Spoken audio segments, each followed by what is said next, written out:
दक्ष police news, पहिले खाकी मग बाकी। गेली अनेक दिवसांपासून पिण्याच्या पाण्याच्या नळाला दूषित पाणी येत असल्याने नाशिक रोड बर्माशिलवाडी पवारवाडी सुभाष रोड येथील स्थानिक नागरिकांनी नाशिक रोड मनपा विभागीय कार्यालयात वारंवार अर्ज निवेदन सादर करूनही त्याकडे मात्र सर्रासपणे पाणी पुरवठा अधिकारी हे दुर्लक्ष करीत असल्याने महिलांनी थेट आज 16 एप्रिल रोजी विभागीय मनपा कार्यालय गाठून आक्रमक महिलांनी विभागीय अधिकाऱ्यांच्या दालनातच ठिय्या आंदोलन केलं। यावेळी संबंधित विभागाच्या काही अधिकाऱ्यांनी समजूत काढण्याचा प्रयत्न केला, परंतु महिला आक्रमक असल्याने त्यांनी विभागीय अधिकारी तसंच पाणी पुरवठा विभागास निवेदन सादर केलं। सदर पाण्यामुळे नागरिकांचे आरोग्य धोक्यात येत असून नागरिक आजारी पडत आहेत। तरी येत्या 2 दिवसात दूषित पाणी येणं बंद न झाल्यास तीव्र स्वरूपाचं आंदोलन छेडण्याचा इशारा यावेळी महिलांनी दिला। पाण्याचं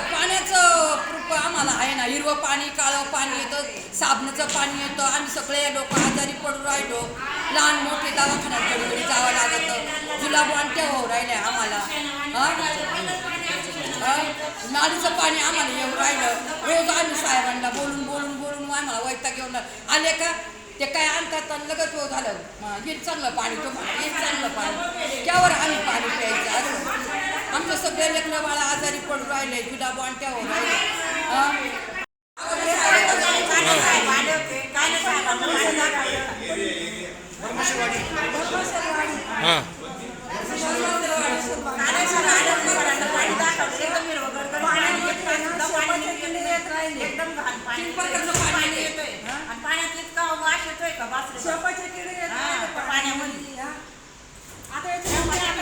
आमच्या मामी त्या इतक्या आजारी घरामध्ये येऊन बघा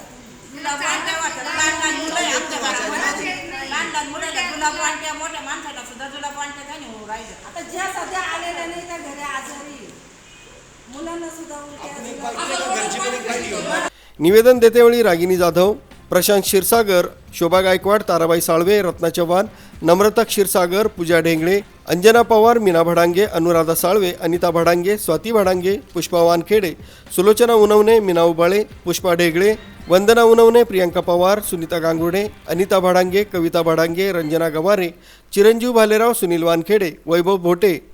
मीना उबाळे आदी महिला पुरुष मोठ्या संख्येने उपस्थित होते।